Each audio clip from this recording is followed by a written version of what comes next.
Okay, this is now the 5-minute tarot for the 30th, I was going to say the 31st of November, the 30th of November 2017. And today I'd like to look a little bit at the connection between the Justice card and the Chariot, and how we can use the meaning of the Chariot, or what's shown in the Chariot, to get a better understanding of the Justice card.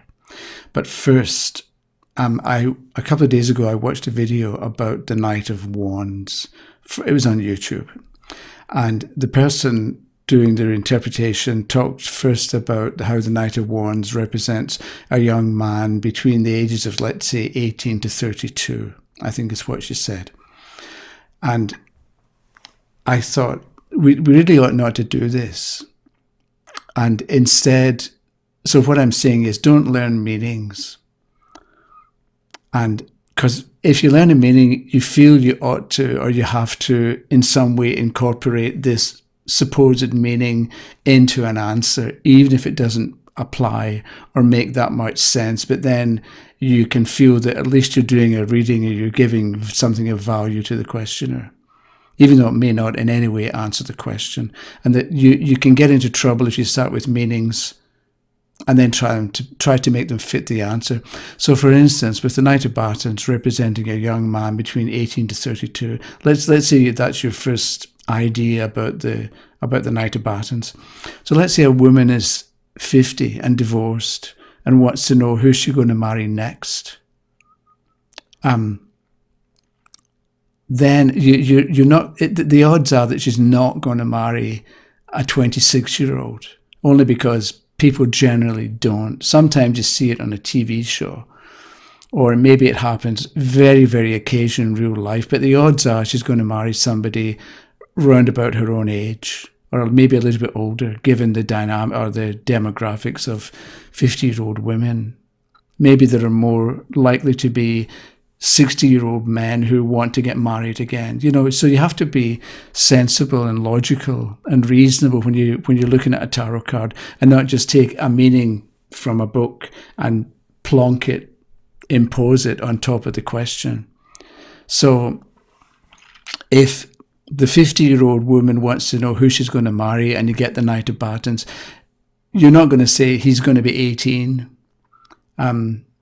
Because she wants to know who she's going to marry, not who she's going to have a one-night stand with, right? If it's a one-night stand she wants to know about, maybe it would be a 22-year-old. I mean, that's possible.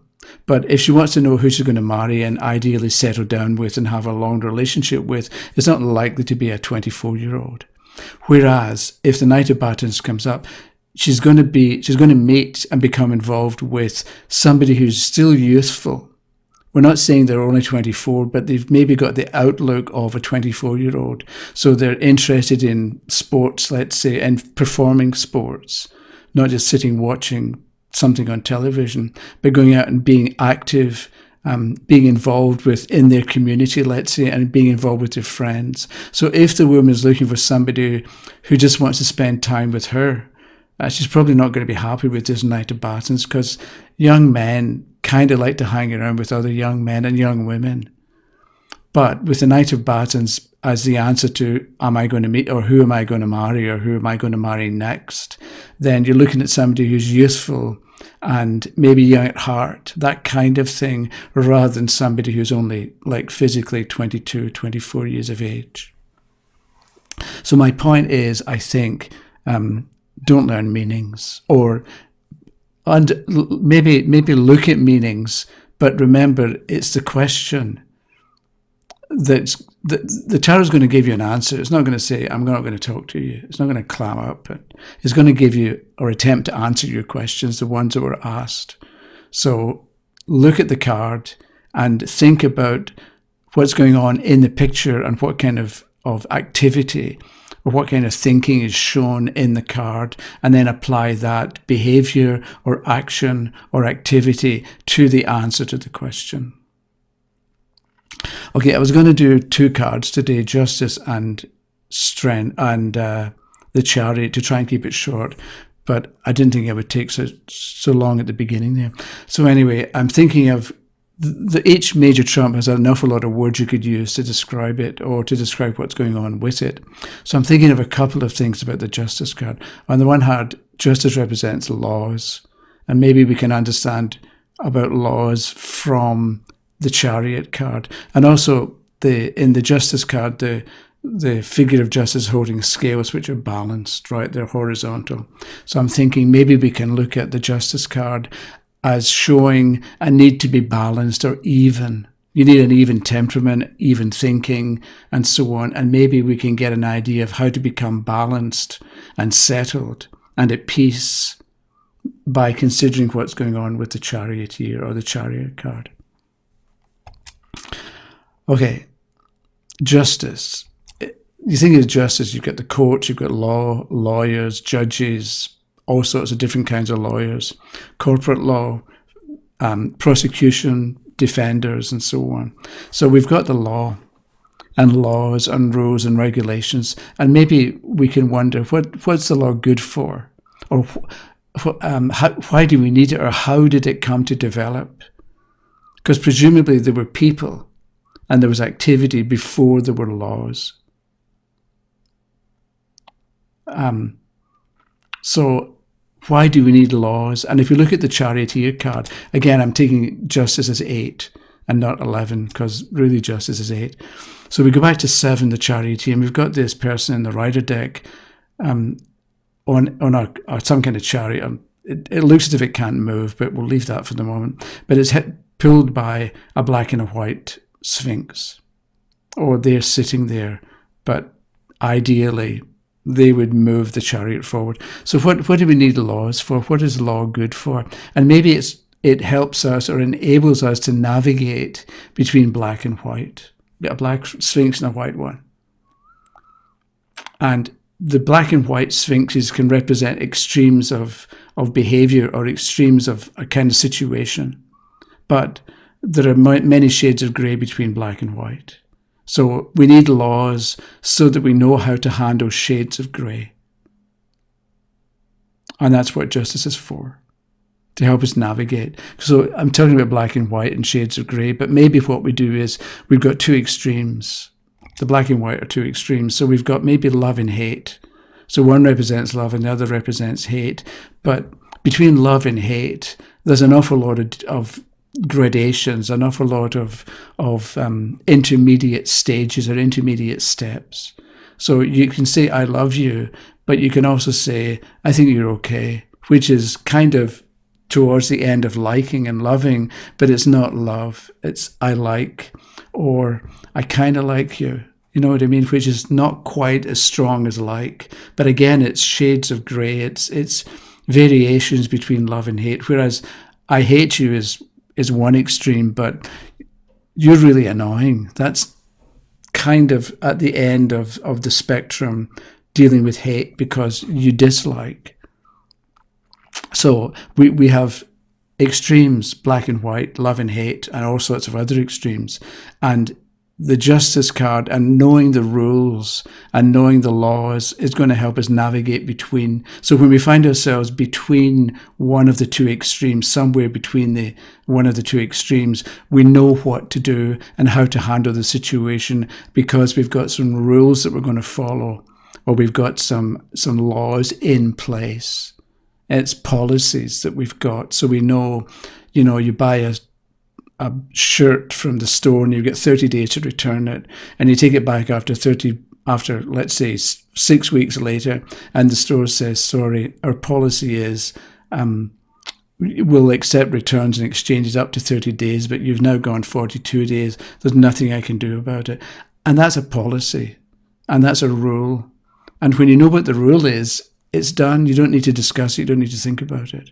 So that's the advantage or the benefit of having laws and rules, that you know how to behave, let's say, or how to handle the middle ground, or not just one extreme or the other. Okay, then the other thing I thought with the justice card is you've got the scales are actually balanced and they're horizontal. So maybe we can look at the justice card to give us ideas on how we can become even or balanced, which is a good state of mind to be in, so you can look at what's really good and what's really bad, but you're not thrown by either of them. You don't, if something's really good, you don't get all carried away with it so that you forget where you are and you do stupid things out of joy and extreme happiness, which we know we can do. But at the same time, if something is really bad, you don't get thrown by it. You don't get that you become incapable of taking any kind of action, which can happen sometimes if you get freaked out by some situation. You can lose the plot, you can lose your place, lose yourself, because then you don't know what to do anymore. So let's say it's a good idea to become even, or to be able to become even and balanced. So how do we do it? And I'm looking at the Charioteer card. Above the Chariot, we've got this canopy. We've got the blue, which is maybe the sky with stars in it. And I couldn't help but think of astrology, even though most astrology you get on the internet is absolute rubbish, and people just don't know what they're doing. But astrology teaches toleration. So you don't expect people to produce what they can't produce. So you don't look at a terrain and expect that terrain to be quick to change, because terrains just don't. They're fixed. They don't change quickly. They don't learn quickly either. So if you've got a terrain child and they don't get the homework, you don't get annoyed with them, because you think, okay, this is a terrain child. Terrains learn slowly, so it's going to take him or her 2 hours instead of 2 minutes to get the point of the lesson. So by understanding the nature of the people that you're dealing with, you don't expect them to produce what they can't produce, so you can relax and you can treat them correctly. I'd like to say correctly. So if you look on the internet or in books for good astrology, you're not going to find it. So go to my astrologyinaction.org and take a look at the lessons there. And the other thing is, how else do you become balanced and even? And I'm looking at the Charioteer, and he doesn't have reins. Some of the older decks show 2 horses pulling in different directions, but the Charioteer has got reins and he's controlling the horses. But here in the rider deck, he's got a stick thing in one hand, but he's not holding reins. So it's as if we want to be even and balanced, it's a mental state of mind. Well, obviously mentally balanced is a mental state of mind, but it can point to the importance of thoughts, that we not think a certain way to bring something about, but observe our own thinking and monitor our thinking as well. And maybe only contemplate and only allow into our minds stuff that we approve of. It doesn't mean that if you hate a politician, that you think everything the politician says is automatically wrong. It's more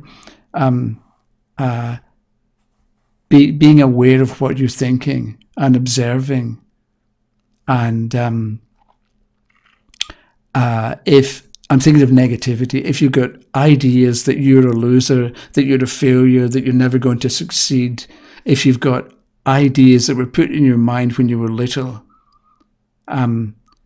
that's the kind of thing to monitor and become aware of what it is that you're actually thinking and how you're thinking and what you're thinking about.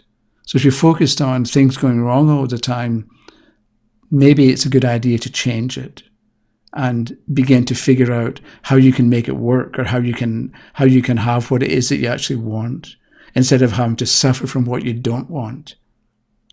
So thinking and the thoughts that we have can be important in that direction. I was trying to think of an example. So let's say an example so that we can become aware of the thoughts that we allow into our mind.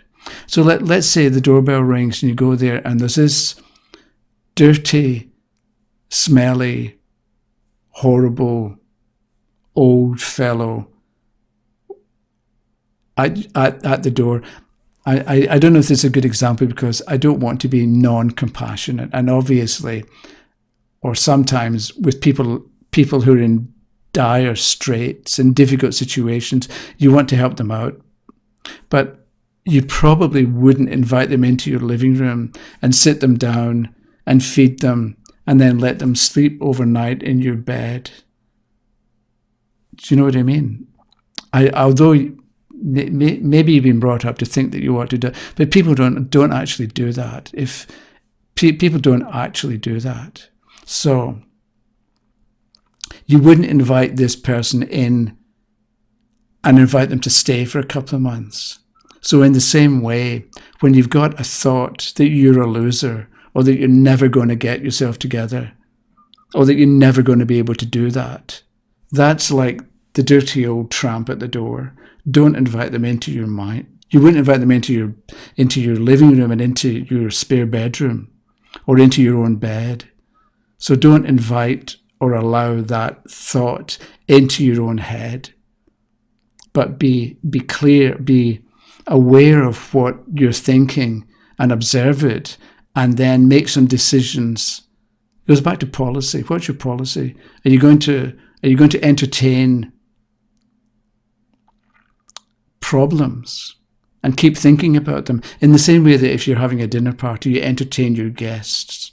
So what kind of guests are you going to invite to the table that is your mind?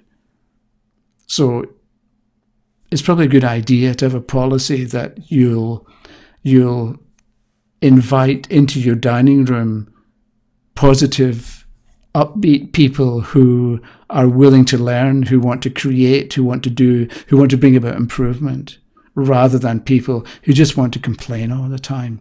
And you give them suggestions and they think, okay, I'll do that. And they never do anything, because I'm sure we've got experience of people who you give them good information or good advice or make good suggestions, and they never do anything about it. Or maybe you pull them up, but then when you let go, they're going to fall over again. And that's no good. It's not a good direction to go in.